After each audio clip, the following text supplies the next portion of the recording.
on voit beaucoup de thérapeutes qui ont besoin d'outils, de techniques, de précision, qui ont besoin. Moi, je trouve ça, je pense qu'il faut faire attention à ça. Parce qu'il y a un rapport avec la boîte de Pandore. Vous savez, cette boîte de Pandore où il y a plein de connaissances, mais on se perd dans la connaissance. Souvent, quand on a soif de connaissances, c'est qu'on est peut-être un peu fragile dans notre vie et qu'on a une perte de sens dans notre vie. Le tout, ce n'est pas de prendre la connaissance pour de la connaissance. Le tout, ce n'est pas avoir les meilleurs joueurs de football dans la même équipe, parce que même des meilleurs joueurs, s'ils ne savent pas jouer ensemble, ils ne vont pas marquer des buts. Donc le tout, c'est de comprendre une technique, mais de la faire vivre. C'est ça qui est important.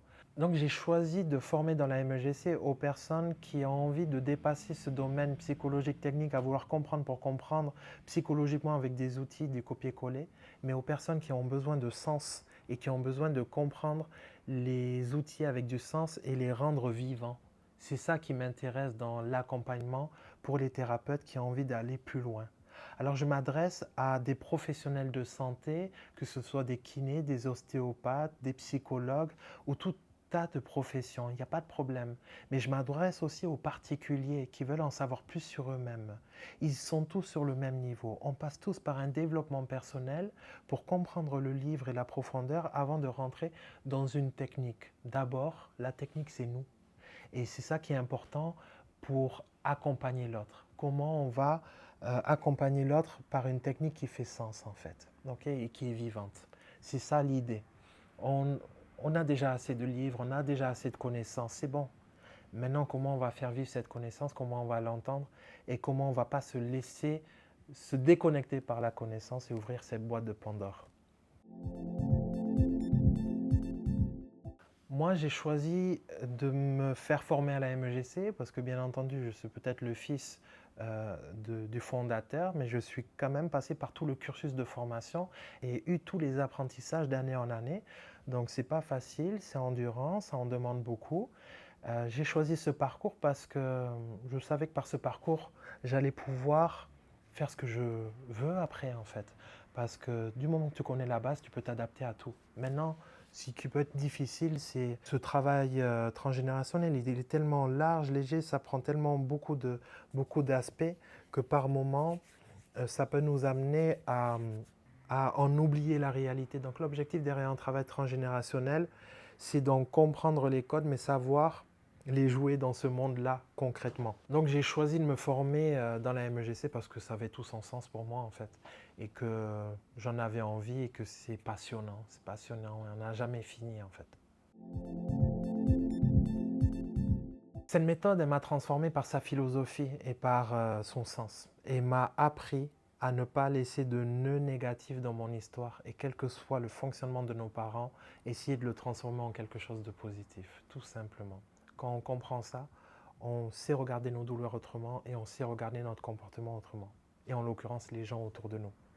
Donc la MEGC, elle apprend tout. Si on comprend la base, nos racines, nos ancêtres, notre héritage, on va comprendre tout ce qui se passe en face et on va se détacher surtout des mauvais fonctionnements des autres et être plus juste et plus cool en fait. Je pense que c'est ce que la MEGC ou ces formations m'ont appris.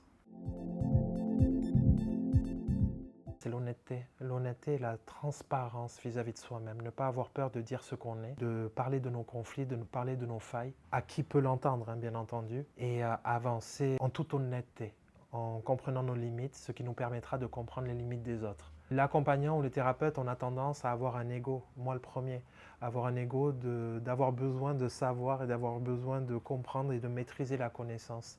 C'est bon d'un côté pour accompagner, mais ça peut être négatif parce que ça peut enlever l'autonomie des autres et nous laisser dans une forme de supériorité ou de pouvoir. Il faut faire attention, mais il ne faut pas se mentir, on est tous sur cette limitation. À nous d'être honnêtes dans notre fonctionnement, à parler avec honnêteté et à exprimer ça. Et du moment qu'on l'exprime, cet effet de pouvoir, ainsi de suite, il diminue directement et il n'y a pas de problème. Après, il y a peut-être d'autres faces cachées derrière tout ça, mais à chacun sa responsabilité et son avancée. Et à chacun de le voir aussi chez l'autre et d'être conscient. Je pars du principe que tout doit être expliqué et explicable. Quelqu'un qui vous sort quelque chose, il doit savoir vous la mettre sur papier, vous l'expliquer concrètement et surtout vous coacher aujourd'hui dans votre temps présent affectif professionnel. Une personne qui ne sait pas vous driver dans votre temps aujourd'hui fait juste un soin mais il n'a peut-être pas la maîtrise de son soin. Il faut qu'il arrive à la rationaliser sur des choses concrètes et factuelles sur cette terre, à mon sens. Ne pas être que sur une idéologie, système de croyances qui viennent de nous, de notre projection, et mettre les gens là-dedans. Là, on devient sectaire. On l'a vécu, ça, à un moment donné, et on pourra en parler, mais il faut faire attention à tout ça. Ben, c'est bien, il n'y a pas de problème en fait. Tout roule, tout roule, tout roule. Au moins de le dire, c'est déjà honnête et c'est déjà très bien. Parce qu'on est déjà peut-être conscient des peurs qu'on a. Et d'être conscient des peurs qu'on a, au moins on en a conscience. Donc je ne veux pas fouiller dans mon passé, c'est déjà de l'honnêteté. Mais pouvoir le dire et l'exprimer, c'est encore mieux. Je ne veux pas fouiller dans mon passé parce que j'ai peur de ça, ça, ça. Et respecte-moi, j'en suis là. Peut-être demain oui, peut-être demain non, mais aujourd'hui je ne veux pas. Et je l'assume. Et cette honnêteté au moins est légitime. Et on ne peut pas forcer quelqu'un à travailler sur lui-même. Plus on se détendra là-dessus, plus la personne travaillera sur lui-même parce qu'il aura l'expression d'exister comme il veut exister. Et s'il ne va pas jusqu'au bout de ça, il aura toujours une frustration dans son ventre. Donc ne pas forcer le soin, laisser les choses venir. Et quelqu'un qui ne veut pas fouiller dans son passé, ben c'est tout à son honneur. Il a le droit, et heureusement en fait. Heureusement. Peut-être qu'il faut qu'il pose des questions, qu'il ait un axe peut-être plus cartésien, ainsi de suite, avant d'aller fouiller là-dessus. Et c'est très bien en fait. Le tout, c'est de ne pas juger et de ne pas juger chaque individu. On a envie dans notre projection familiale, mais à un moment donné, laissons les gens vivre comme ils veulent vivre, avec bien entendu des codes et les lois qu'on a déjà sur Terre. Maintenant, quelqu'un qui ne veut pas, on ne fait pas, tout simplement. On arrête de se prendre la tête. Et si ce n'est pas dans vos codes à vous, ben détachez-vous, tout simplement. Il n'y a pas de problème à se faire, en fait. S'il n'est pas dans vos codes là aussi, il vous agace tous les jours, ben, prenez du recul, détachez-vous, rien ne vous en empêche.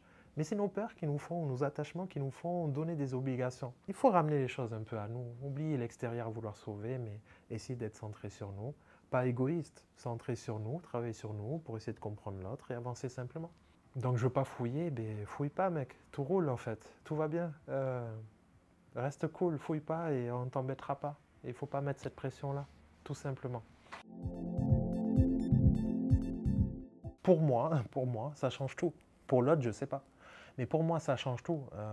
De comprendre son histoire, comprendre les fonctionnements, comprendre l'autre, nous permet d'avoir une nouvelle perception et plus de précision sur notre rapport à l'autre, d'une manière professionnelle, que ce soit des professionnels de santé, des chefs d'entreprise, des PDG, le rapport au corps de l'autre, le rapport au fonctionnement de l'autre, qui fait écho à nous aussi également. Donc si on n'a pas tout compris de notre histoire, on aura peut-être du mal à comprendre les choses de notre équipe.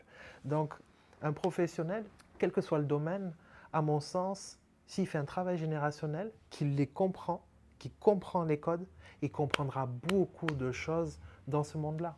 C'est l'écho, cause à effet. Donc tout ce qu'on retrouve là et qu'on a du mal à maîtriser aujourd'hui, c'est parce qu'on ne l'a pas compris dans la base. Sinon, on le maîtriserait aujourd'hui. Je n'ai pas compris le fonctionnement de ma maman, donc je ne vais pas comprendre certains fonctionnements de ma copine ou de ma chef d'entreprise. C'est la même chose en fait. Mais quand on commence à comprendre et se détacher et avoir moins d'attentes sur cette base-là, on comprend mieux les choses. Et ça, c'est pour moi une perle, le transgénérationnel. C'est quelque chose que tout le monde, pour moi, à mon sens, doit faire. Et tout le monde doit au moins apprendre de cette base-là et apprendre certains codes familiaux. C'est aujourd'hui qu'il faut le faire et c'est très, très important. Les guerres ont impacté beaucoup de générations. Maintenant, il faut reprendre cet élan pour repartir de ça, mais reprendre un élan positif pour nos générations futures. Il faut savoir que moi, j'étais un petit malin, j'ai commencé par les formations. Parce que je manquais beaucoup de légitimité et je ne me sentais pas à la hauteur de la renommée, entre guillemets, familiale au travers des soins. Donc, je m'y suis mis dans le bain, on m'a vite mis dans le bain. Et comment j'ai joué les choses, c'est que quand il y a quelque chose que je ne comprenais pas, je formais, on me posait des questions et je ne savais pas répondre, je donnais des questions ouvertes. Vous en pensez quoi, vous ? Et à force de donner des questions ouvertes, j'apprenais des choses. J'ai dit oui, c'est ça, ah ça fait sens et ça, je peux en parler. Donc j'étais un petit malin là-dessus, mais ça a aidé les gens aussi à avoir leur légitimité de travail, à avoir leur autonomie et à pouvoir se dire putain, j'ai réussi à avoir cette connaissance, ça vient de moi, génial. trop bien. Et moi, j'ai appris là-dedans. Donc, les meilleurs souvenirs en formation, c'est aussi ça. C'est me dire que j'ai réussi à former des cycles entiers sans avoir certaines connaissances. Et ça, euh, c'est vraiment cool. Je suis vraiment satisfait de ça parce qu'en fait, on remarque qu'on n'a pas la connaissance, qu'on n'aura jamais la vérité et que c'est l'effet de groupe qui crée une vérité commune. Et ça, franchement, c'est trop cool. Et ça, je l'ai fait avec mon petit groupe là que j'ai eu quand je finissais avec mon Montauban. Euh, un groupe vraiment sympa qui en était dans l'écoute, dans le dialogue, on a parlé, on a bien changé, on a bien évolué. Et c'est par ces questionnements et ce large et sortir de la vérité et cette douceur surtout qu'on avait entre nous et pas cet effet de mental, j'ai raison, t'as pas raison, qui était cool et qui m'a permis de me sentir bien et légitime dans ma formation. Mais avant ça, j'ai aussi des bons souvenirs avec des groupes un peu plus durs qui ont été très mentaux, où je donne une information, non, c'est pas ça, j'ai vu ça dans ce bouquin, j'ai vu ça. Ah, c'était cassage de tête, mais en même temps, c'est un bon souvenir parce que ça fait ce que je suis aujourd'hui. Donc, un bon souvenir dans les formations, c'est ça. Après, on a quand même bien rigolé parce que les formations, elles sont toujours riches. On rigole, on parle, on bouge, on comprend les histoires, il y a beaucoup de l'émotionnel, on essaie de remonter, on rigole, on fait les cons. Et je pense que c'est ça le sens des formations. Il faut que ce soit vivant, il faut qu'on soit sérieux à un moment donné quand on parle de l'histoire, mais il faut qu'on soit aussi dans du vivant et dans quelque chose de cool. C'est ça qui crée l'apprentissage. En fait, soyons des enfants en fait, dans la formation. C'est des fois dur quand on a notre mental mis en place de faire le con et de déconner, de s'autoriser à déconner. En consultation, ben, c'est génial parce qu'on voit de tout. Parce que, ben, en fait, la douleur de l'homme, de l'être humain, est autant difficile que passionnante que rigolote. Parce que quand on voit qu'il y a des choses qui nous paraissent, nous, tellement simples, et qu'on voit que la personne est prise là-dessus, on ressent une tristesse et on se dit, bon, on doit l'aider, mais en même temps, on regarde et on rigole parce qu'on se dit, il lui manque juste ça pour débloquer. Et du coup, des fois, on va rigoler sur des choses inimaginables, en fait. On voit que une douleur peut nous faire rire. Je me rappelle d'une personne, c'était à Barcelone. Euh, Elle vient me voir, elle vient me voir et elle me dit, euh, bon, je viens te voir, mais je vais t'avouer que je voulais, c'est chaud, me suicider dans la mer. Bon, ok, qu'est-ce que je fais de ça? Et moi, j'avais pas un bon espagnol, donc je comprends le large et j'essaie voilà. Et du coup, je lui dis, j'avais pas le terme suicider en espagnol. Je dis, comment ça suicider? Et elle m'explique tout. Je suis allé à la mer, j'ai essayé de, je sais pas quoi, me noyer comme ça ou comme ça, ta ta ta. Et moi, j'avais pas compris trop le raisonnement et je me mets à éclater de rire parce que je me dis, mais qu'est-ce que t'as foutu? D'une manière simple. Mais j'avais pas le degré de ce qu'elle me disait. Et elle se met à éclater de rire aussi. C'est-à-dire que le fait que j'éclate rire l'a détendu, lui dire, mais c'est complètement bête ce que je viens de faire. Et ça l'a détendu sur son tact. Au lieu que je la juge, j'ai rigolé dessus. Et en fait, ces souvenirs-là, ils sont trop intéressants parce que tu prends les choses, même les choses les plus atroces et graves et son histoire qui a influencé tout ça, tu en vas en rigoler des fois. Et c'est ça qui permet de prendre les choses peut-être moins au sérieux et des fois d'en sortir. Donc c'est un peu ces choses-là que j'ai vécues et qui étaient à la fois passionnants comme intrigants et tu te demandes mais qu'est-ce qu'on prend au sérieux en fait. Et c'est là où des fois une douleur forte peut être retournée en quelque chose de peut-être plus positif. Et j'ai beaucoup de belles pensées pour elle et pour tous les gens que j'ai vus et qui m'ont appris du coup en séance jusqu'à aujourd'hui. Et ça c'est quelque chose de quand même sympa. Voilà pour les petites anecdotes et les petits souvenirs. En tout cas, merci à tout le monde de me suivre, d'être sur cette page. J'espère que ce que j'amène, ce n'est pas le but de grandir, de faire énormément de vues ou quoi que ce soit, mais simplement partager ce que j'ai envie de partager au monde, de l'exprimer, de le poser, comme ça c'est fait, on va dire, et d'avancer progressivement et répondre aux questions et d'essayer d'être juste, mais on n'est jamais juste comme on voudrait l'être. On fait des erreurs, on avance, et j'espère en tout cas que les contenus que je vais mettre sur cette chaîne Instagram, YouTube ou quoi que ce soit pourront vous plaire. N'hésitez pas à me poser des questions. Je pense que ce qui est le plus important, c'est le travail personnel. On a dans l'académie formé, j'ai moi-même toute une équipe de professionnels qui peuvent vous accompagner à en savoir plus sur votre histoire transgénérationnelle.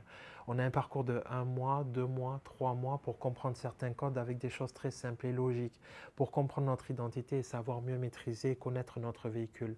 Je pense qu'il est important de faire ce travail, ou du moins quand on est dans des zones de flou, d'insécurité professionnelle, affective, et ainsi de suite, lancez-vous dans un travail comme ça. À mon sens, c'est un investissement à faire. Et ça, c'est quelque chose que vous garderez toujours. La connaissance, ça se garde si elle est bien entendue avec le cœur. Et c'est ce qu'on essaie vraiment de vous amener. Une compréhension avec le cœur pour que cette connaissance s'accroche à vous et que vous ne l'ayez pas juste dans un cahier, dans un mental ou dans une idée comme ça, copier-coller. Non, il faut vraiment l'entendre avec le cœur et c'est ce qu'on essaie d'amener dans cette étape 1. On a plein de professionnels qui sont expérimentés, qui sont rentrés dans ce cursus, qui ont fait plein d'étapes et elles ne sont pas faciles, je ne vais pas vous mentir, les formations, mais au moins ça donne une compétence claire où vous pouvez vraiment faire confiance à cette académie parce que tous ces gens-là qui vont vous former, ils ont avancé, ils ont fait un travail sur eux-mêmes, ils sont allés chercher leur histoire, ils sont allés se dépasser. Et maintenant, c'est à leur tour de partager tout ça, et ça, c'est chouette. Donc, avec vous, vous les faites grandir aussi, vous nous faites grandir aussi, et on espère vous faire grandir un petit peu avec de la connaissance. On avance tous ensemble, et c'est ça l'idée.